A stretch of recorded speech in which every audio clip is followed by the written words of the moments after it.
Hello, I am Jayarama Reddy, former professor of physics and Vice Chancellor Sri Venkateswara University. It's quite some time before I talk to you. Today is June 5th, the World Environment Day. The 2022 World Environment Day is important for the reason that it is 50 years since it is launched. It's a day to take stock of the status of the nature, that means the environment, and our obligation in conserving the Earth's natural resources. World Environment Day is the primary channel for the United Nations to encourage worldwide awareness and action for the environment. For instance, consider an ecosystem. It consists of all the organisms and the physical environment with which they interact. These biotic and abiotic components are linked together through nutrient cycles and energy flows. Therefore, these need to be preserved for our safety as well as for the safety of the posterity.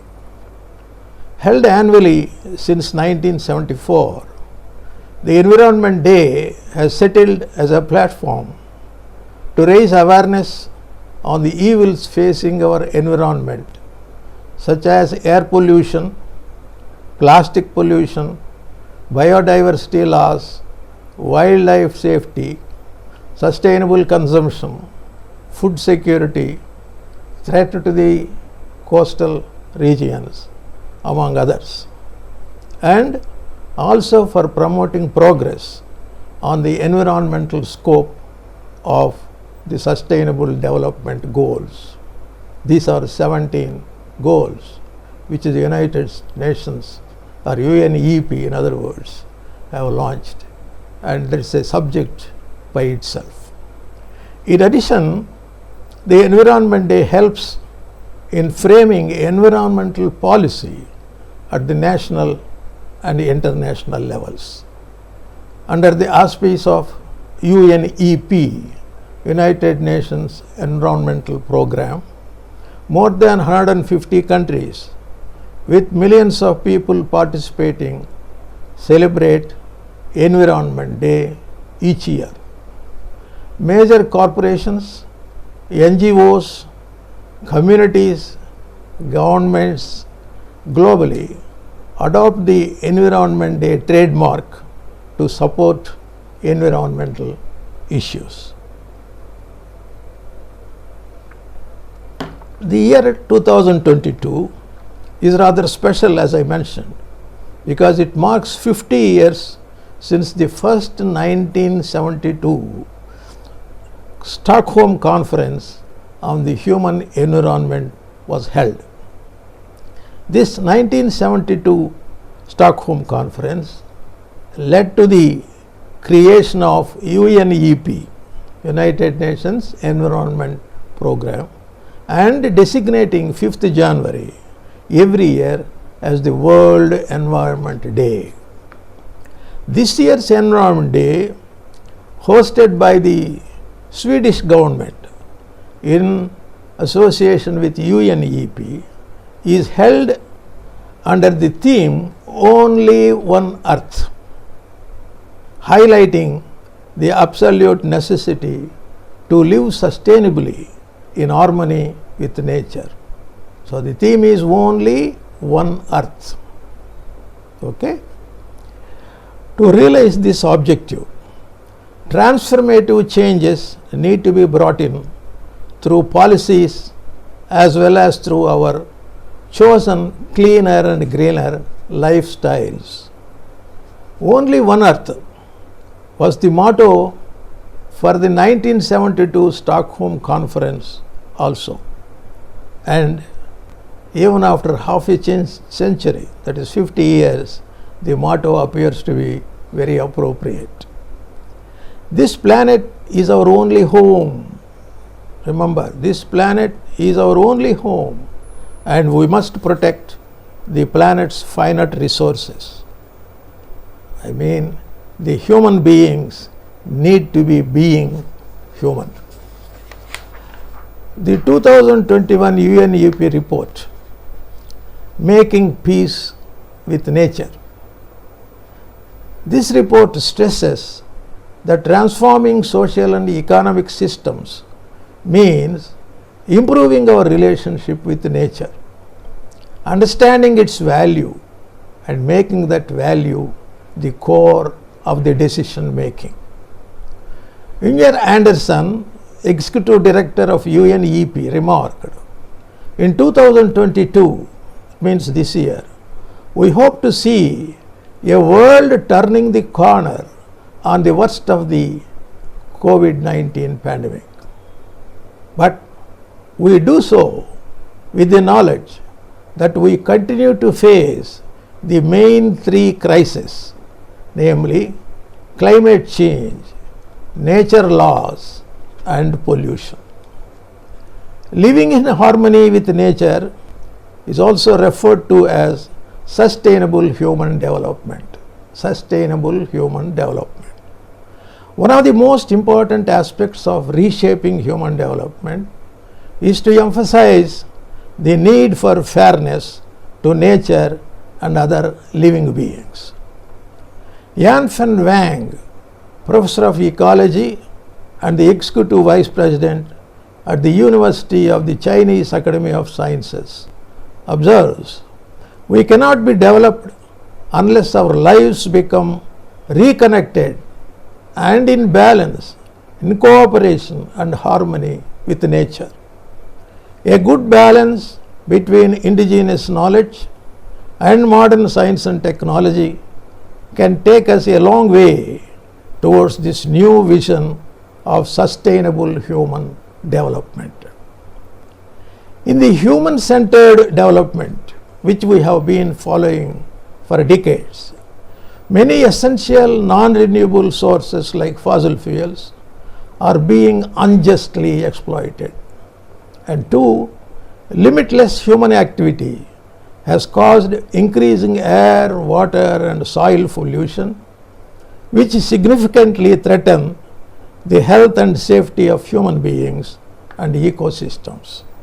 Therefore, the human-centered development concept must be abandoned and instead support the harmonious coexistence of humans with nature, rationally develop and utilize resources, pay attention to environmental issues, build the future of human development based on sustainable development. The rational utilization of fossil energy and the development of clean energies such as solar, wind, nuclear, and energy from waste are essential. Clean energies not only ensure the needs of the human improvement but also avoid environmental pollution.